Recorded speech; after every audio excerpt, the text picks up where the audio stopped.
Big boss വീട്ടിൽ എപ്പോൾ നോക്കിയാലും രണ്ട് വ്യക്തികൾ തമ്മിൽ വഴക്കാണ്. അതാണ് അക്ബറും ഷാനവാസും.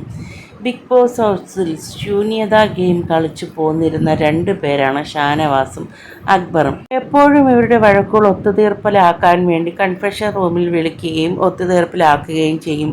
പക്ഷേ ഇന്നലെ ഈ സംഭവത്തെ തുടർന്ന് ബിഗ് ബോസ് തന്നെ ഒരു വാണിംഗ് കൊടുത്ത് ഇനി ഇതുപോലെ ഫിസിക്കൽ അസോൾട്ട് ഉണ്ടായ രണ്ടുപേരെയും പുറത്താക്കുമെന്നായിരുന്നു വാണിംഗ് കൊടുത്തിരുന്നത്. ബിഗ് ബോസ് കൺഫെഷൻ റൂമിൽ വിളിച്ച് സംസാരിച്ചതിന് ശേഷം ഇരുവരും രമ്യതയിലായി. മാത്രവുമല്ല, ഇരുവരും പരസ്പരം മനസ്സ് തുറന്ന് സംസാരിക്കുകയും ചെയ്തു. അപ്പോൾ അക്ബർ പറയുന്നുണ്ടായിരുന്നു, പലരും എന്നെപ്പറ്റി പലതും നിങ്ങളടുത്ത് പറഞ്ഞു തരും, അതൊന്നും മനസ്സിൽ വെച്ച് എൻ്റെ അടുത്ത് പെരുമാറരുതേ എന്ന് അക്ബർ ഷാനവാസിൻ്റെ അടുത്ത് പറഞ്ഞു. പിന്നീട് അക്ബർ ഷാനവാസിൻ്റെ അസുഖവിവരങ്ങൾ തിരക്കി. എന്താണ് ഹാർട്ടിന് കുഴപ്പം, എൻ്റെ അടുത്ത് പറയാമോ എന്ന്. അപ്പോൾ ഷാനവാസ് എല്ലാം ഞാൻ പറയാമെന്ന് പറഞ്ഞ് അക്ബറിൻ്റെ അടുത്ത് മനസ്സ് തുറന്നു. ആ കൂട്ടത്തിൽ ഷാനവാസ് ആദ്യമായി തൻ്റെ അസുഖവിവരങ്ങളെക്കുറിച്ച് അക്ബറിനോട് മനസ്സ് തുറന്നു. തനിക്കൊരിക്കൽ അറ്റാക്ക് വന്നിരുന്നുവെന്നും 10 മിനിറ്റ് വ്യത്യാസത്തിലാണ് താൻ ഇന്ന് ജീവിക്കുന്നതെന്നും ഷാനവാസ് പറഞ്ഞു. 10 മിനിറ്റ് കൂടി ലേറ്റായിരുന്നുവെങ്കിൽ ഞാൻ മരിച്ചുപോയനെ. എൻ്റെ ഇതേ പ്രായത്തിൽ എൻ്റെ ഉപ്പ മരിച്ചുപോയത് അറ്റാക്ക് തന്നെ ആയിരുന്നു. ഉമ്മായും അങ്ങനെ തന്നെ പോയത്. 45 വയസ്സാവാൻ പോവുകയാണ്.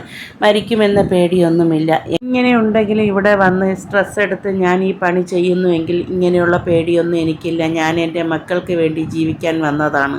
ഉമ്മയുടെ കേസ് വന്നാൽ നമ്മൾ ആകെ ഇടങ്ങേറാവും. അടിപൊളിയായി നിങ്ങൾ കളിക്കുന്നില്ലേ, പിന്നെ എന്താ പ്രശ്നം? ഇത്രയേറെ പ്രശ്നങ്ങൾ ഉണ്ടായിട്ട് നിങ്ങൾ കട്ടയ്ക്ക് നിൽക്കുന്നില്ലേ?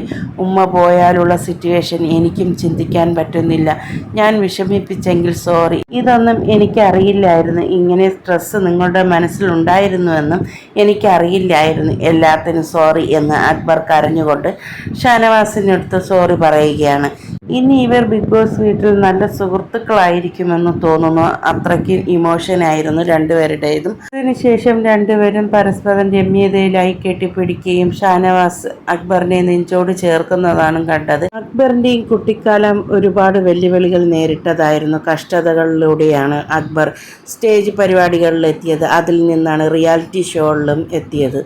നിരവധി റിയാലിറ്റി ഷോകളിൽ അക്ബർ അനുഭവിക്കേണ്ടി വന്ന കഷ്ടപ്പാടുകൾ പറഞ്ഞിട്ടുണ്ട്. ദാരിദ്ര്യ കുടുംബത്തിൽ നിന്ന് ജനിച്ചു വളർന്ന അക്ബർ തൻ്റേതായ കഴിവ് കൊണ്ടാണ് ഇതുവരെ എത്തിയത്. പാട്ടിൻ്റെ ലോകത്തെത്താൻ ഒരുപാട് കഷ്ടപ്പെട്ടിട്ടുണ്ട് അക്ബർ. ഒരിക്കൽ പോലും കാലിടറി വീഴാതെ സ്വപ്നങ്ങളും കൂട്ടി അക്ബർ ഖാൻ സംഗീത ലോകത്ത് ഇന്നൊരു ചുവടുറപ്പിച്ചിട്ടുണ്ട് അക്ബർ. മിനി സ്ക്രീൻ പ്രേക്ഷകരുടെയും യുവതലമുറകളുടെയും ഹരമാണ് അക്ബർ ഖാൻ.